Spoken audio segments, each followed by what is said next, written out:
और चलिए शुरुआत करते हैं एक हादसे की खबर के साथ। करसोग में एचआरटीसी की एक बस हादसे का शिकार हो गई है। ये बस बेकाबू होकर खाई में जा गिरी है। इस हादसे में 45 लोगों के घायल होने की खबर है। ये बस मेंढी से करसोग जा रही थी और खरेड़ी के पर खरेड़ी है। ड्राइवर और कंडक्टर कई सवारियों को गंभीर चोटें इसमें आई हैं, जिन्हें उपचार के लिए करसोग के सिविल हॉस्पिटल में भर्ती किया गया है। डीएसपी गीतांजलि ने हादसे की पुष्टि भी की है। गनीमत यह रही कि कोई बड़ा यहां पर जानी नुकसान नहीं हुआ है। सभी यात्रियों को हल्की चोटें आई हैं। प्राथमिक उपचार के लिए करसोग के सिविल हॉस्पिटल में सभी यात्रियों का इलाज निःशुल्क किया जा रहा है। ड्राइवर और कंडक्टर को गंभीर चोटें आई हैं, उनका भी इलाज पुख्ता तरीके से किया जा रहा है। मौके पर पुलिस और प्रशासन की टीम भी पहुंची हुई है। वीरेंद्र हमारे सहयोगी ज्यादा जानकारियों के साथ फोनलाइन पर एक बार फिर जुड़ गए हैं। वीरेंद्र, क्या अपडेट है? क्या बस को निकालने की कोशिशें की जा रही हैं या बस को निकाल लिया गया है? देखिए, अभी तक तो क्योंकि बस वो काफी नीचे गहरी खाई में गिरी हुई है, जिस प्रकार के दृश्य भी हम देख पा रहे हैं, और उसे निकालने में तो शायद अभी जो है वो थोड़ा लंबा समय लग पाएगा। लेकिन जो घायल है उनका जो उपचार है वो सिविल हॉस्पिटल वहाँ पर में जो चला हुआ ड्राइवर कंडक्टर है, उनका उपचार भी जो जारी है। अभी उनके जो बयान वगैरह जो है नहीं हुआ, लेकिन प्रारंभिक जांच में अभी जो स्थानीय लोग हैं, बाकी जो लोग बता रहे हैं, यही बात सामने आ रही है कि शायद सड़क वहां पर थोड़ी तंग थी, जिस वजह से जो है यह हादसा हुआ। और दूसरी बड़ी बात ये भी है कि सड़क के किनारे जो है किसी प्रकार के कोई क्रैश बैरियर जो है वो वहां पर मौजूद नहीं थे, तो इस कारण से जो है वो ये हादसा बस अगर वहां पर इस प्रकार से उस तंग सड़क से निकलते वक्त जो है वो हादसे का शिकार हुई है। और क्रैश बैरियर ना होने के कारण बस जो है वो गहरी खाई में जा गिरी। और गनीमत ये रही कि पेड़ की कारण जो है बस रुकनी तो और ज्यादा नीचे जो थी। हालांकि पुलिस इस बात को लेकर जो है वो पूरी मामले की जांच पड़ताल जो इन्वेस्टिगेशन कर रही है, और जो घायल है उनके बयान भी दर्ज किए जा रहे हैं। बस चालक है उसके बयान भी वो दर्ज किए जाएंगे, और उसके बाद फिर वहां पर एक टीम होती है, टेक्निकल टीम होती है, टीम जो विजिट करेगी। और ठीक है वीरेंद्र, आपकी आवाज हम तक सही तरीके से नहीं पहुंच पा रही है, लेकिन जितना आपने जानकारियां दी और जितना हम समझ पाए हैं, बस को निकालने में थोड़ी मुश्किलों का सामना जरूर करना पड़ रहा है, क्योंकि सड़क जिस तरीके से हमारे नुमाइंदे बता रहे हैं कि संकरी है और काफी दिक्कतों का सामना करना पड़ रहा है, और क्रैश बैरियर ना होने की वजह से ये हादसा हुआ है। आप अंदाजा लगा सकते हैं, ये लो फ्लोर बस है और काफी इसकी जो संख्या है यात्रियों को कैरी करने की वो काफी ज्यादा है। इस लिहाज से ये बस रोड के मुकाबले काफी बड़ी है, और क्योंकि मोड़ सही से नहीं काट पाई और क्रैश बैरियर इस रास्ते पर नहीं था, जिसकी वजह से अनियंत्रित होकर बेकाबू होकर ये बस इस गहरी खाई में जा गिरी है। वीरेंद्र, हमसे जुड़ने के लिए आपका बहुत शुक्रिया। सभी यात्री इसमें सुरक्षित हैं। जिनको भी चोटें आई हैं, प्राथमिक उपचार के लिए करसोग के सिविल हॉस्पिटल में वो सभी लोग भर्ती हैं और प्रशासन के द्वारा निःशुल्क उन सभी का इलाज करवाया जा रहा है।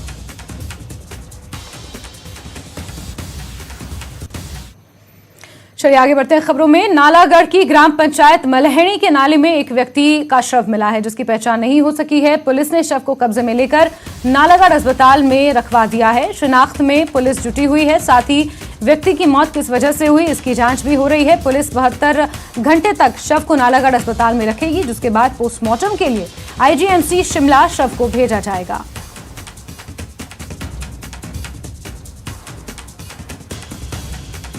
हम इसे 72 घंटे के लिए यहाँ पे रखेंगे और एक ओगन क्राइस में मैसेज देंगे सभी को, यहाँ जो नज़दीक जितने भी थाने हैं उनमें, कि अगर किसी की मिसिंग है या इसके जो कपड़े हैं उसकी हम एक फ़ोटो आपके माध्यम से भी देंगे, कि जो भी किसी परिवार का कोई व्यक्ति इस कपड़ों से अगर पहचाना जाता है या मिसिंग है तो वो आके देखे और पहचान कर ले, ताकि मैं उसके परिवार वालों को साथ में लेके उसकी डेड बॉडी का दाह संस्कार करने के लिए हमें अच्छा रहेगा।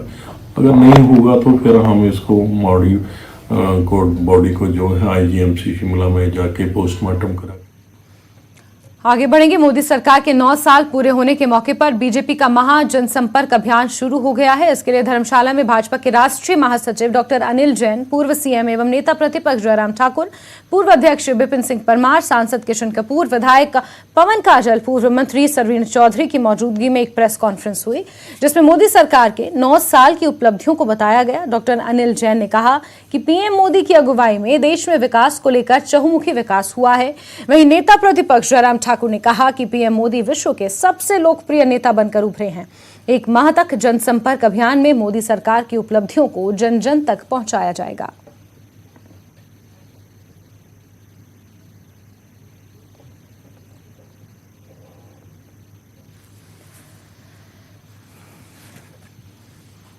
कभी भी देश का मान सम्मान स्वाभिमान इतना ऊंचा नहीं रहा। ये नेतृत्व की क्षमता है। मैं अगर एक विषय कहा जाए तो जिस प्रकार से दुनिया में कहीं भी भारतवासी है, पूरी दुनिया में, देश में या विदेश में, विरोधी होगा, पक्ष का होगा, कोई भी, हर भारतवासी मानता है कि 14 के बाद से भारत का मान सम्मान स्वाभिमान सारी दुनिया में बढ़ा है। भारत के पासपोर्ट की इज्जत बढ़ी है। क्या बात है कि देश के बाहर पहले जब हमारे प्रधानमंत्री जाते थे तो तीसरी चौथी लाइन में खड़े होते थे, दिखता भी नहीं था, पता न देश में पता लगता था न दुनिया में। आज देश के प्रधानमंत्री माननीय नरेंद्र मोदी जाते हैं तो बीच में खड़े होते हैं। G20 के अगर देश है तो 9 लोग इधर खड़े हैं, 10 लोग इधर खड़े हैं, बीच में नरेंद्र मोदी खड़े होते हैं। आप सबने ये दृश्य तमाम बार देखा। ये भारत की धमक आज सारी दुनिया में है। इसका कारण नेतृत्व है, इसका कारण नरेंद्र मोदी। और चलिए ब्रेक के बाद आगे बढ़ेंगे, रुक करेंगे कुछ और खबरों का, जहां केंद्रीय मंत्री अनुराग ठाकुर मुंबई के दौरे पर हैं, जहां प्रसिद्ध सिद्धिविनायक मंदिर पहुंचकर उन्होंने पूजा अर्चना की, माथा टेका, आशीर्वाद लिया। इसके अलावा केंद्रीय मंत्री अनुराग ठाकुर व्यापारियों से भी मुंबई में मुलाकात करेंगे और मोदी सरकार के 9 साल की उपलब्धियों को जनता के सामने रखेंगे और बातचीत करेंगे।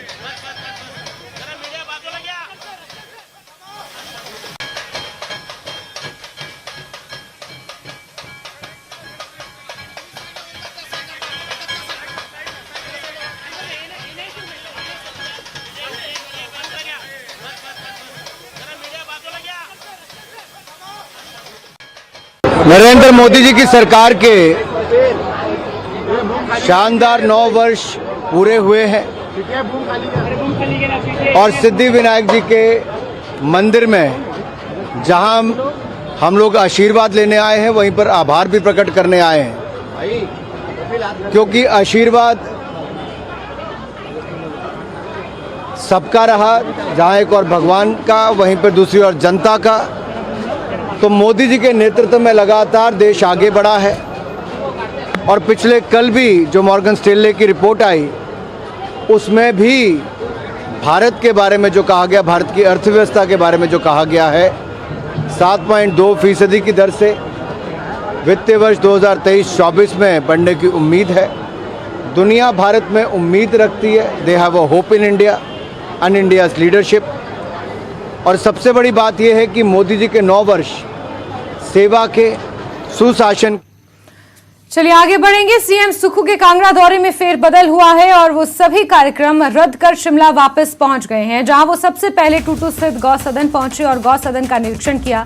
यहां उन्होंने गायों को चारा भी खिलाया। आपको बता दें कि सीएम सुक्खू का आज कांगड़ा में Pong dam, Ramsar island, butterfly park, Shaheen मंदिर और पंजाब हिमाचल लिंक ब्रिज का दौरा करने का कार्यक्रम था, लेकिन सुबह उनके दौरे में फेरबदल हो गया।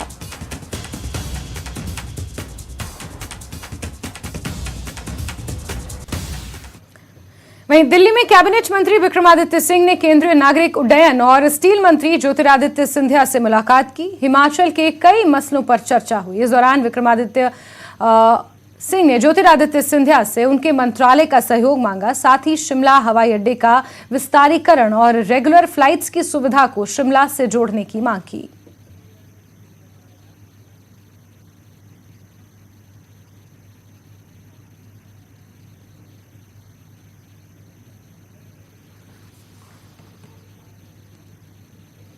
और खबरों का सिलसिला जारी है, लेकिन वक्त एक बहुत ही छोटे से ब्रेक का।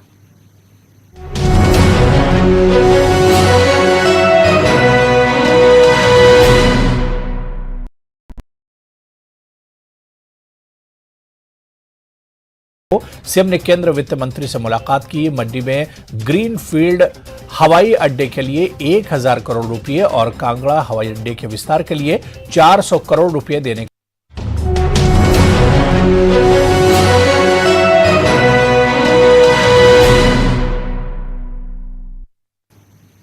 ब्रेक के बाद आगे बढ़ते हैं। शिमला में 12 जून को होने वाले विधानसभा के बाद सत्र की तैयारियां जोरों पर हैं। विधानसभा अध्यक्ष कुलदीप पठानिया ने बताया कि इस सत्र में प्रदेश भर से 68 स्कूली बच्चे हिस्सा लेंगे। 1 अप्रैल से 25 मई तक छात्रों को चयनित करने की प्रक्रिया चली, जिसमें 1085 छात्रों ने हिस्सा लिया। फ्यूचर सोसाइटी ऑफ इंडिया की ओर से बाल मेले में सामाजिक, राजनीतिक समेत ज्वलंत मुद्दों पर छात्रों ने अपने विचार रखे और इसमें देश भर में करीब 50,000 छात्रों ने हिस्सा लिया। बाल सत्र में छात्र ही विधानसभा अध्यक्ष, मुख्यमंत्री, नेता प्रतिपक्ष, मंत्री परिषद और विधानसभा के सदस्य की भूमिका निभाएंगे। राज्यसभा के उपसभापति हरिवंश नारायण सिंह इस मौके पर विशेष रूप से मौजूद रहेंगे। साथ ही सीएम सुक्खू, नेता प्रतिपक्ष जयराम ठाकुर को भी न्योता भेजा गया है।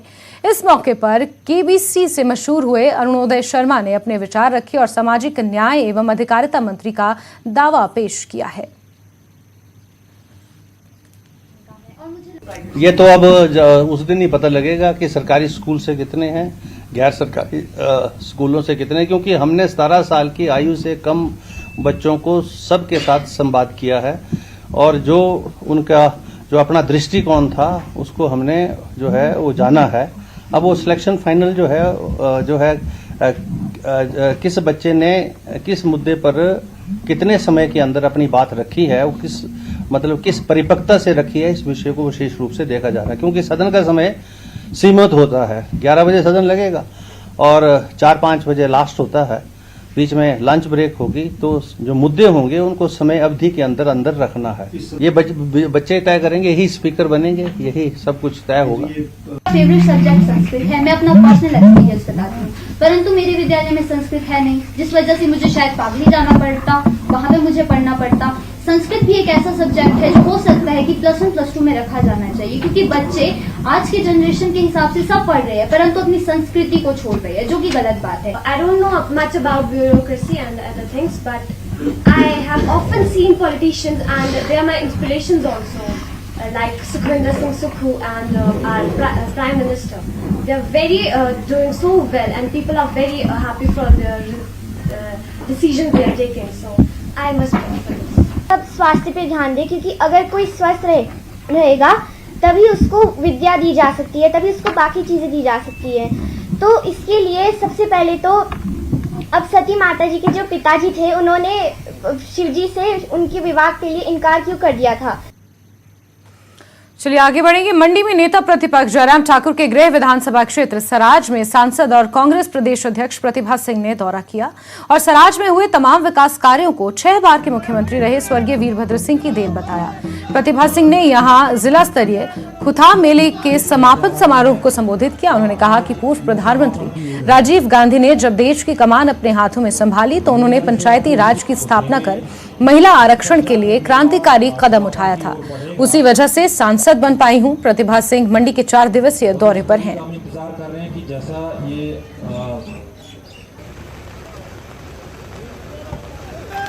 एक स्नेह था, मैं भी साक्षी हूं उसमें कि जब महिलाओं को ज्यादा भागीदारी इन जनसभाओं में नहीं दी जाती थी, महिला बढ़ चढ़ के भाग में लेती थी।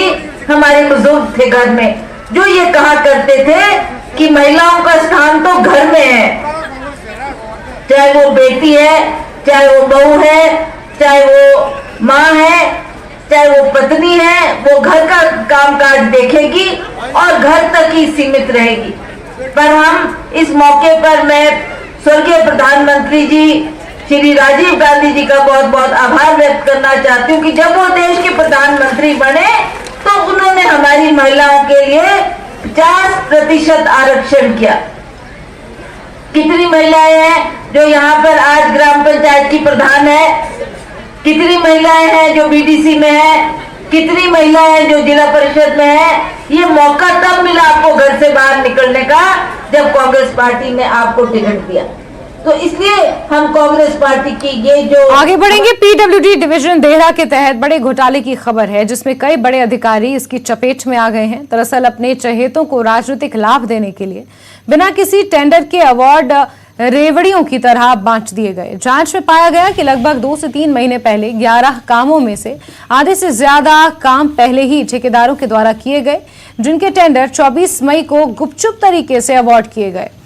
बीजेपी के पूर्व मंत्री रविंद्र सिंह रवि ने भी इस मामले को लेकर कोर्ट जाने की धमकी दे दी है। पूर्व मंत्री ने कहा है कि सुख की सरकार में ये कैसी व्यवस्था परिवर्तन है जो अपने चहेते ठेकेदारों को किसी राजनीतिक व्यक्ति के कहने से टेंडर जारी कर दिए जा रहे हैं। मेरे को इस बारे में कोई आइडिया नहीं है। मेरे पास तो जो सब डिवीजन से जो एस्टिमेट्स आए हैं उसके हिसाब से हमने टेंडर काम तो वहाँ पे पहले हो चुके हैं। फिर मुझे देखना पड़ेगा इसके बारे में। तो आप कब करेंगे इंस्पेक्शन? इसको अभी मैं टूर पर जा रहा हूँ, उसको आने के बाद में देखता हूँ है ना। नहीं, उसको फिर हम अगर इस तरह के केसेस होते हैं तो फिर हम टेंडर्स को कैंसिल करते हैं और उसको कंसर्निंग जो ऑफिसर होता है उसको हम इंटीमेट करते हैं। जिसका ना तो पैसे सेंक्शन है ना वो कुछ है, ना उसकी आपको एनओसी प्राप्त हुई वन विभाग से, लेकिन वहां सड़क का काम जेसीबी के माध्यम से लगा दिया गया है।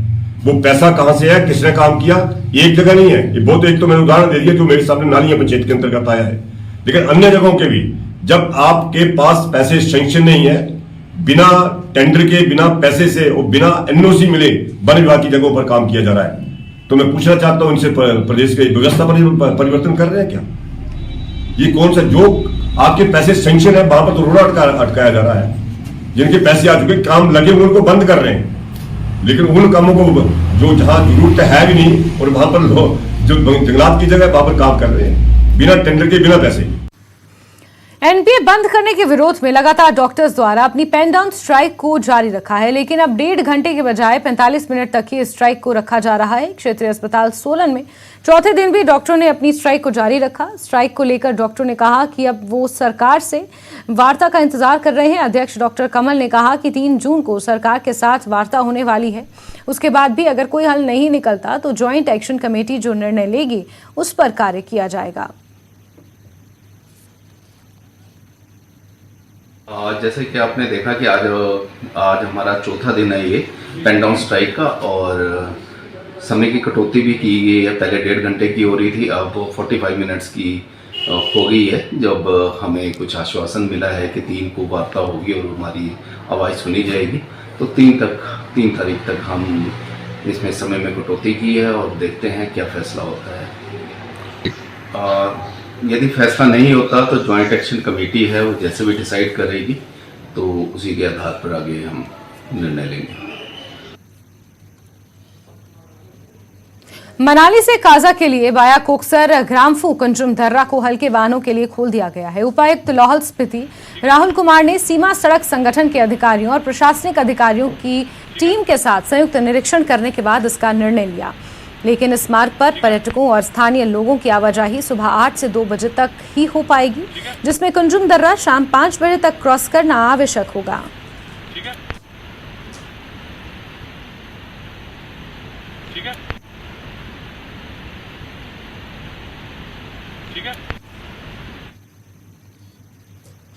चलिए आगे बढ़ेंगे, बात एक और अहम खबर की। बिलासपुर में विश्व विख्यात शक्तिपीठ श्री नैना देवी ज्योति रूप में अपने परम भक्तों को दिव्य दर्शन देती हैं।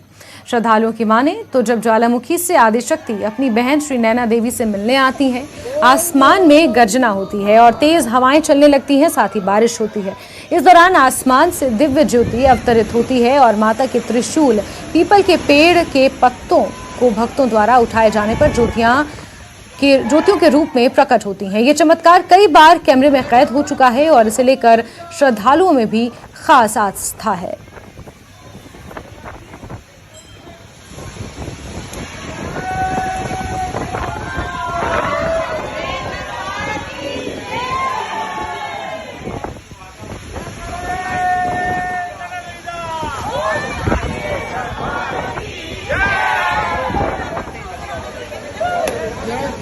तो भक्तों की आस्था का ये वीडियो बिलासपुर के विश्व विख्यात शक्तिपीठ श्री नैना देवी से सामने आया है।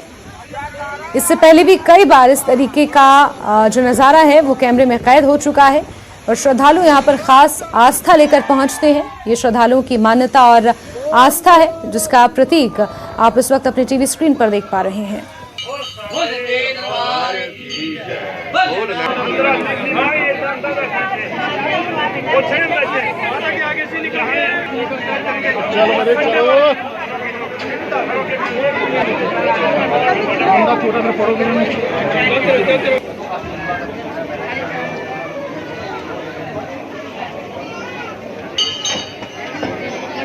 कोई मतलब नहीं है।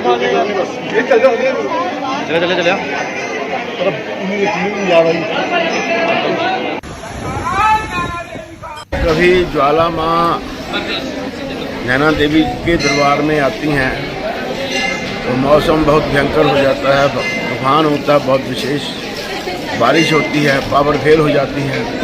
उसके बाद सामने त्रिशूल है माता जी का, उस त्रिशूल पे 3 ज्योतें जलती हैं।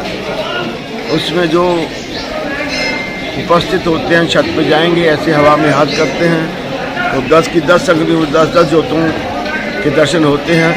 जो श्रद्धालु होते हैं वो इसका उसमें आनंद लेते हैं। यहाँ नैना देवी में 2-3 दिन पहले ज्वाला जी की ज्योति यहाँ नैना देवी से मिलने आई थी और उस ज्योत के दर्शन श्रद्धालुओं ने बहुत लोगों ने किए और जिससे कि श्रद्धालु बहुत खुश हुए, क्योंकि यहाँ आंधी तूफान चला हुआ था। इससे जब आंधी तूफान चलता है तो ऐसा होता है कि माता ज्वाला जी जो ज्योत होती है वो नैना देवी से मिलने आती है। नैना देवी मंदिर में हर वर्ष की भांति इस वर्ष भी पिछले 3-4 दिन पहले माँ की ज्योति ज्वाला माँ नैना से मिलने आई थी। उसमें श्रद्धालुओं ने भी दर्शन किए, माँ के पुजारियों ने भी माँ की ज्वाला के साक्षात दर्शन। बद्दी बरोटीवाला में पिछले 2 दिनों से हो रही तेज बारिश के कारण सड़कों पर पानी भर गया है। सड़कें तालाब बन गई हैं, जिसकी वजह से राहगीरों को चलना मुश्किल हो रहा है। बरोटीवाला मढ़ावाला मार्ग की हालत बद से बदतर है। पिछले 10 सालों से इस सड़क मार्ग की रिपेयरिंग नहीं करवाई गई है। स्थानीय लोगों ने प्रशासन से सड़क की मरम्मत की मांग की है।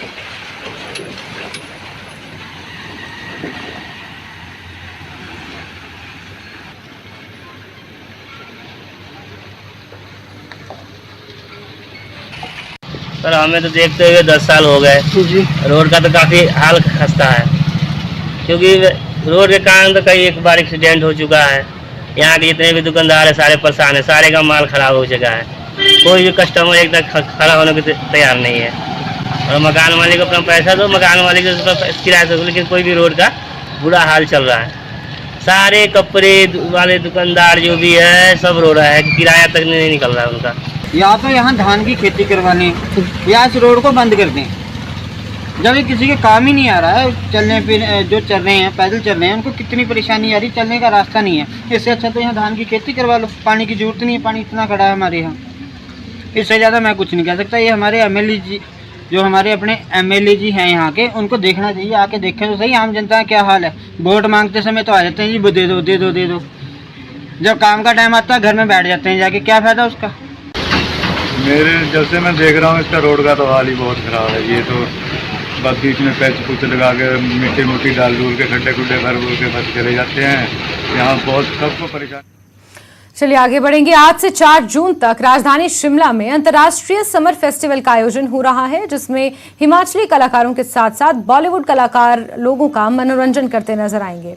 समर फेस्टिवल को लेकर तैयारियां जोरों पर हैं और स्टार कलाकारों की लिस्ट भी फाइनल हो चुकी है। इसके अलावा हिमाचल के कलाकारों के चयन के लिए ऑडिशन शुरू हो गए हैं। आज के अलावा फेस्टिवल के दौरान रोजाना सुबह 9 बजे से 12 बजे तक भी हिमाचली कलाकारों का चयन जारी रहेगा, जो शाम को सांस्कृतिक संध्याओं में कला का प्रदर्शन करेंगे। फेस्टिवल के मद्देनजर सुरक्षा के कड़े बंदोबस्त किए गए हैं और 150 जवानों की तैनाती की गई है।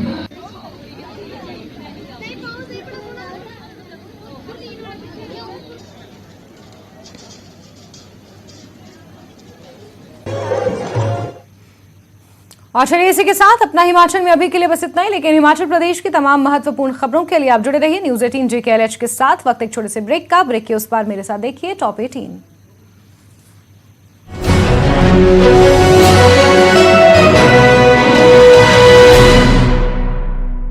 Headlines presented by